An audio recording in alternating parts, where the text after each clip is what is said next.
Bismillahirrahmanirrahim. Assalamualaikum warahmatullahi wabarakatuh. Nama saya Muhammad Atif bin Anwar daripada kelas DPHU 5B. Kumpulan kami akan membentangkan bab 2 iaitu kajian kes penipuan pelancongan. Saya akan membawa ringkasan fakta kes. Kes yang pertama pada tahun 2019, bulan Februari yang lalu, di Kajang, seorang ketua pegawai eksekutif iaitu CEO di sebuah syarikat pelancongan telah direman oleh pihak polis selama 4 hari kerana siasatan menunjukkan bahawa ketua syarikat tersebut dipercayai terbabit dalam kes penipuan pakej pelancongan yang tidak wujud yang melibatkan kerugian yang besar sebanyak RM2 juta.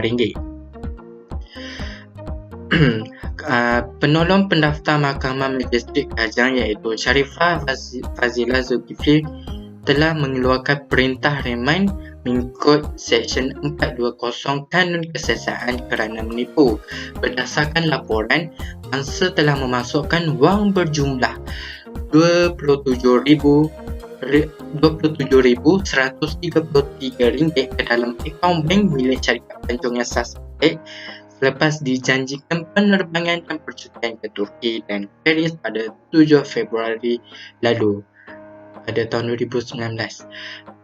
Mengikut soal siasat, suspek dikatakan mengaku memperdaya seramai 400 pelanggan dengan nilai kerugian berjumlah RM2 juta.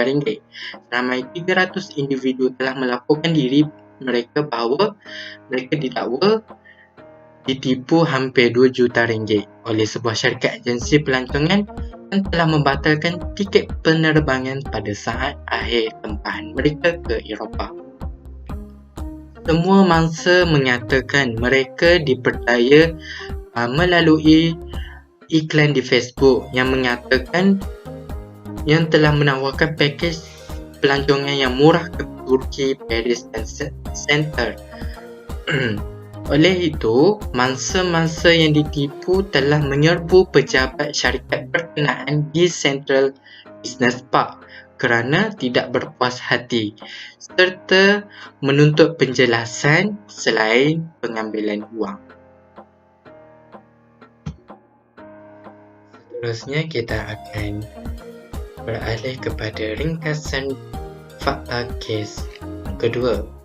Pada September yang lalu, iaitu tahun ini, sebanyak 69 kes penipuan pakej pelancongan yang menawarkan hotel mewah yang melibatkan kerugian yang besar sebanyak RM690,993.90 telah dilaporkan di Selangor. Asisten Komisioner Muhammad Yazid Muhammad U iaitu Ketua Jabatan Siasatan Jenayah Komersial Selangor iaitu JSKK mengulas bahawa 509 individu dilaporkan menjadi penipuan tersebut. Sebanyak 8 daerah di negeri Selangor menjadi mangsa penipuan pakej pelancongan itu. Di daerah Sungai Buloh menerima sebanyak 30 laporan polis yang membabitkan kerugian yang besar juga sebanyak RM26,193, manakala 10 laporan di Petaling Jaya dengan kerugian berjumlah RM232,110. Di daerah Gombak dan Ampang Jaya menerima 7 laporan polis dengan kerugian masing-masing berjumlah RM15,430.90 dan RM261,269. Bagi daerah Shah Alam, terdapat 6 laporan polis dengan kerugian RM19,472. Pihak polis turut menerima 3 laporan dari penduduk Subang Jaya dengan kerugian sebanyak RM4,097. Kajang dengan 4 kes dengan kerugian RM929 serta sepang 2 kes sebanyak RM3,493 kerugian. Ketua Jabatan Siasatan Jenayah Komersial JSJK mengingatkan masyarakat supaya berhati-hati dengan tawaran pakej pelancongan yang murah serta membuat semakan di laman sosial bahawa syarikat itu adalah sah mengikut Akta Undang-Undang Negara atau tidak. Sepasukan anggota Ibu Pejabat Polis Daerah IPD Sungai Buloh berjaya memberkas sepasang suami isteri untuk membantu siasatan. Suspek yang merupakan pengarah I&I Paradise Venture itu ditahan remat untuk membuat siasatan di bawah Seksyen 420 Kanun Kesiasatan. Okey, seterusnya adalah fakta ringkasan kes yang ketiga yang berlaku pada tahun 2019 di bulan Disember yang lalu. Terdapat 30 individu diperdaya oleh seorang lelaki yang menawarkan pakej pelancongan yang tidak wujud ke Beijing, China.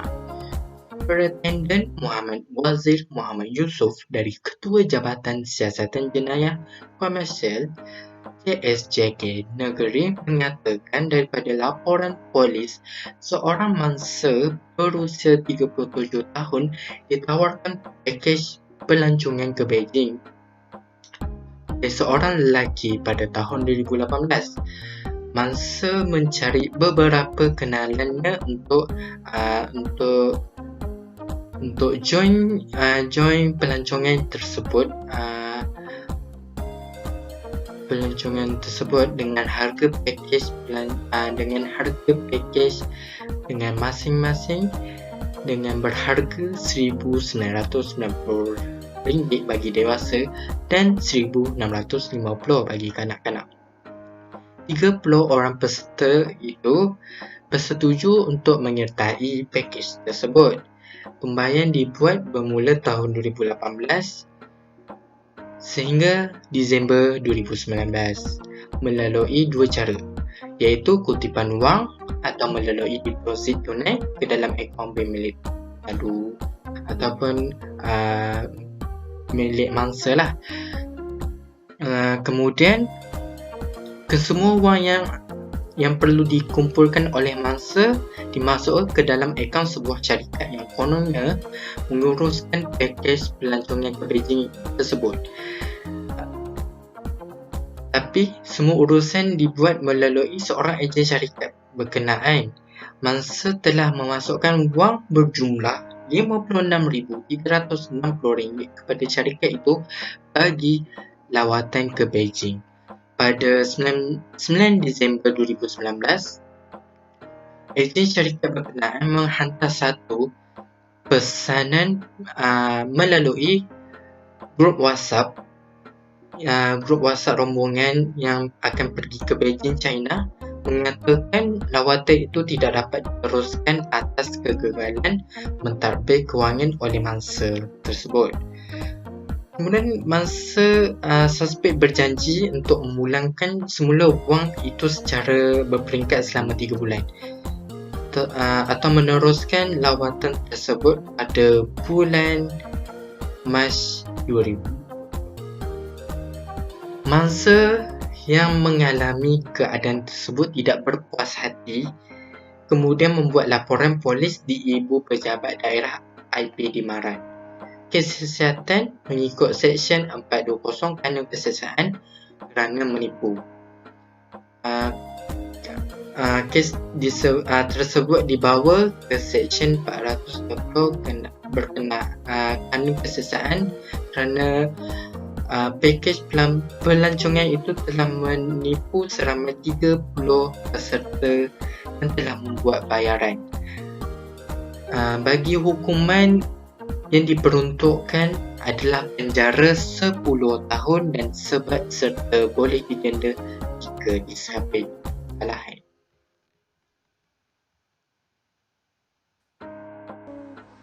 Assalamualaikum warahmatullahi wabarakatuh. Saya Nur Hafizah binti Muhammad Jubir daripada DPH5B akan meneruskan pembentangan sahabat saya tadi. Baiklah, saya akan menerangkan mengenai modus operandi penipuan pelancongan berdasarkan kes-kes yang telah kami pilih. Baiklah, untuk kes yang pertama, di dalam kes ini modus operandi penipuan yang digunakan ialah menipu pelanggan dengan mempromosikan package pelancongan yang palsu secara atas talian, iaitu dengan menyebarkan artikel-artikel package pelancongan yang menawarkan harga yang murah, aktiviti yang menarik dan mampu menarik minat pelanggan. Dan cara mereka menipu pelanggan adalah dengan membatalkan tempahan di saat akhir dan kemudian mengambil duit pelanggan dan menghilangkan diri. Dan kebanyakannya perkara tersebut memang cukup popular lah di kalangan dunia package pelancongan, dan scammer-scammer kebanyakannya memang akan buat macam tu. Bila diorang dah dapat duit and then diorang akan hilang. Okey, untuk kes yang kedua, modus operandi yang digunakan ialah menipu pelanggan dengan menawarkan package pelancongan yang rendah tetapi menjanjikan hotel yang mewah. Di sini kita dapat lihat kenapa package pelancongan tu palsu. Package pelancongan ditawarkan dengan harga yang rendah tetapi hotel yang mewah. So kita boleh nampak di situ. Baiklah, untuk kes yang ketiga adalah modus operandi yang digunakan ialah syarikat pelancongan tersebut mereka cerita mengenai package pelancongan, walhal package pelancongan tersebut tidak wujud. Bahkan syarikat untuk pelancongan tersebut juga tidak wujud. Mereka hanya mereka semata-mata. Dan bukan sahaja mereka juga menawarkan pelbagai aktiviti yang menarik agar menarik minat pelanggan, menipu pelanggan. Dia dah atur strategi. Okey, kita tipu pelanggan ni, kita cakap syarikat kita macam ni, kita tawarkan harga yang macam ni, kita tawarkan aktiviti yang macam-macam, dan kita pun sebagai pelanggan, wah murah, oh apa kata kalau aku cuba. Sebab tu dalam masa yang sama, setelah mereka semua benda, and then kita pun terpedaya. Dan itulah antara modus operandi yang digunakan dalam kes penipuan yang ketiga ini, dan ianya lebih kurang dengan kes penipuan yang pertama tadi. Baiklah, itu sahaja daripada saya. Sekian, terima kasih. Saya serahkan kepada sahabat saya seterusnya. Okey, Assalamualaikum warahmatullahi wabarakatuh. Saya Nur Afifah Nabila binti Lasabeko. Okey, saya akan membentangkan mengenai punca penipuan package pelancongan. Okey, untuk kes yang pertama, punca berlakunya kes penipuan pelancongan ini ialah pihak tersebut terdesak memerlukan duit untuk keperluan diri sendiri. Okey, macam kita tahu masa sekarang ni kan, ekonomi kita kurang stabil. Jadi ramai pihak yang memerlukan duit untuk kepentingan diri kita sendiri, keperluan kita kan. Jadi pihak mereka ni melakukannya dengan melalui package pelancongan yang tipu ataupun direka-reka. Jadi dalam masa yang sama, permasalahan ini juga berpunca daripada diri pelanggan itu sendiri ataupun dari diri kalangan itu sendiri, sebab kita tidak membuat sebarang penelitian terhadap syarikat itu sebelum menandatangani kontrak dan membuat pembayaran. Okey, untuk kes yang kedua, punca berlakunya kes penipuan ni ialah mereka ingin mengaut untung yang besar. Okey, dorang ni ataupun pihak ni macam mana dia kaut untung yang besar? Dorang tarik ramai orang, pelanggan cari dengan tawarkan harga yang murah. Jadi semua orang pun macam, wah murahnya kan, macam tu. Jadi dorang pun pergilah bawa pihak syarikat tu. Jadi banyaklah untung yang dorang dapat. Jadi dorang tu dapat kaut untung yang besar untuk dorang sendirilah kan. Kita tak tahu Allah Alam buat apa. Jadi permasalahan ini juga berpunca daripada pelanggan kita sendiri. Sebab kenapa kita membuat tempahan tu, kita tak pilih dengan betul. Syarikat tu pun dia pun bekerja dia lah. Jadi kita pun salah, kita tak cari betul-betul. Okey. Untuk kes yang ketiga, punca berlakunya kes penipuan ni ialah syarikat tersebut tidak mempunyai tujuan perniagaan. Lalu syarikat ni pun melakukan penipuan terhadap package pelancongan tanpa memikirkan kerugian orang lain. Jadi bila dia tarik dalam hal ni kan, macam saya cakap tadi, dia tarik ramai orang, dia tarik semua orang bawa dia, tapi dia untung, kita rugi. Sebab kita tidak melakukan sebarang apa-apa kan, so kita pun mestilah melancong harga yang murah kan. Jadi orang ni, salah satunya pun sebab orang ni dia ada tujuan. Macam sekarang ramai orang berjual macam-macam kan, jadi orang macam mencoba mereka duit. Jadi buatlah pelancongan yang direka-reka ni. So, setakat ni daripada saya. Sekian, terima kasih. Assalamualaikum warahmatullahi wabarakatuh. Nama saya Farah Zaira Nabiah binti Muhammad Noor dari kelas di PHU 5C. Hari ini saya akan membentangkan tentang tindakan undang-undang terhadap syarikat ataupun individu yang melakukan penipuan. Yang pertama, membuat sekatan ataupun menarik balik lesen perniagaan syarikat tersebut. Yang kedua, membayar denda mengikut kesalahan yang dinyatakan oleh mahkamah. Yang ketiga, membayar ganti rugi terhadap pelanggan yang membeli pakej tersebut. Dan yang keempat, menahan ataupun menangkap individu yang melakukan penipuan terhadap pakej pelancongan. Sekian, terima kasih. Assalamualaikum warahmatullahi wabarakatuh. Nama Nur Akilah Diana binti Rosman daripada kelas DPHU 5B.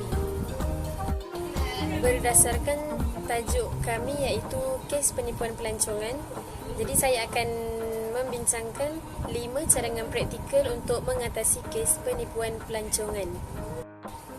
Okey, cadangan yang pertama adalah periksa atau semak agensi pelancongan.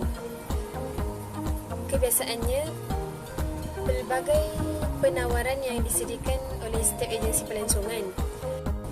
Sebagai pengguna yang bijak, kita mestilah membuat semakan terhadap agensi pelancongan yang menawarkan pakej yang kita pilih, sama ada ianya berdaftar ataupun tidak.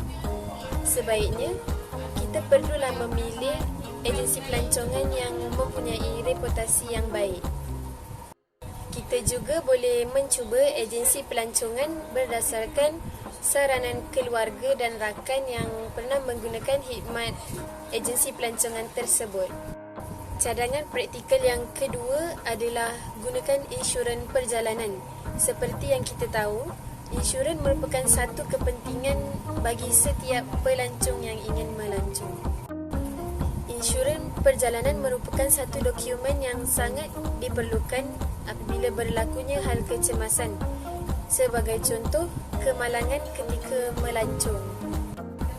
Jadi, setiap pelancong yang ingin melancong perlulah mempunyai insurans perjalanan kerana ia merupakan jaminan hidup bagi seorang pelancong yang tegar. Cadangan praktikal yang ketiga adalah membuat penyelidikan dan perbandingan pakej yang ditawarkan oleh setiap agensi pelancongan. Pelancong perlu membuat perbandingan dengan penyelidikan dalam beberapa aspek iaitu kandungan dan juga harga bagi setiap agensi pelancongan yang menawarkan pakej. Kebiasaannya, pelancong akan memilih pakej yang menawarkan harga yang berpatutan dan juga mengikut bajet yang ditetapkan oleh mereka sendiri. Penyelidikan dan perbandingan ini sangat digalakkan kepada setiap pelancong untuk mengelakkan daripada terlibat dalam sebarang kes penipuan pelancongan di dalam harga pakej. Cadangan praktikal yang keempat adalah membuat pemeriksaan teliti dengan penempahan yang telah dibuat. Kita sebagai pelancong perlu memeriksa tiket yang ditempah adalah benar, sahih dan tepat.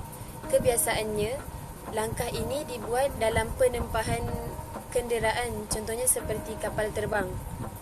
Selain itu, penempahan tempat penginapan, contohnya seperti hotel dan lain-lain. Pakej ini perlu dibuat penempahan dengan ejen dan juga penjual yang rasmi. Kebanyakan pelancong ditipu di bahagian ini kerana tidak mendapatkan ejen atau penjual pakej yang rasmi dan juga tidak membuat penyelidikan yang teliti. Cadangan praktikal yang keempat adalah membuat pemeriksaan teliti dengan penempahan yang telah dibuat. Kita sebagai pelancong perlu memeriksa tiket yang ditempah adalah benar, sahih dan tepat. Kebiasaannya, langkah ini dibuat dalam penempahan kenderaan, contohnya seperti kapal terbang. Sebagai contoh penempahan kenderaan, kita mestilah mengetahui jadual perjalanan, jenis kenderaan dan tiket perjalanan itu wujud atau tidak. Begitu juga dengan tempat penginapan, kita perlu mengetahui maklumat secara teliti, contohnya seperti jadual kemasukan dan keluar, lokasi tempat penginapan dan juga sebagainya. Kesemua ini perlu diteliti untuk mengelakkan pembelian daripada ulat yang menawarkan harga jauh lebih mahal serta berkemungkinan penempahan itu adalah palsu. Cadangan praktikal yang terakhir adalah tidak mudah percaya dengan website pelancongan. Seperti yang kita tahu, media sosial merupakan satu platform untuk agensi pelancongan mempromosikan pakej mereka. Kebiasaannya, penipuan ini dilakukan dalam website pelancongan. Sebagai contoh, mereka meniru logo syarikat yang terkenal dan juga website palsu itu berada dalam carian yang paling atas. Setiap pelancong tidak digalakkan untuk membuat penempahan pakej di website pelancongan yang jarang didengar, melainkan pelancong ini sendiri melihat review dan maklum balas daripada pelancong yang pernah menggunakan khidmat mereka. Seterusnya, jangan terus klik pada link yang dihantar, sebagai contoh melalui email yang mempromosikan pakej pelancongan, kerana bimbang ianya merupakan satu penipuan sahaja.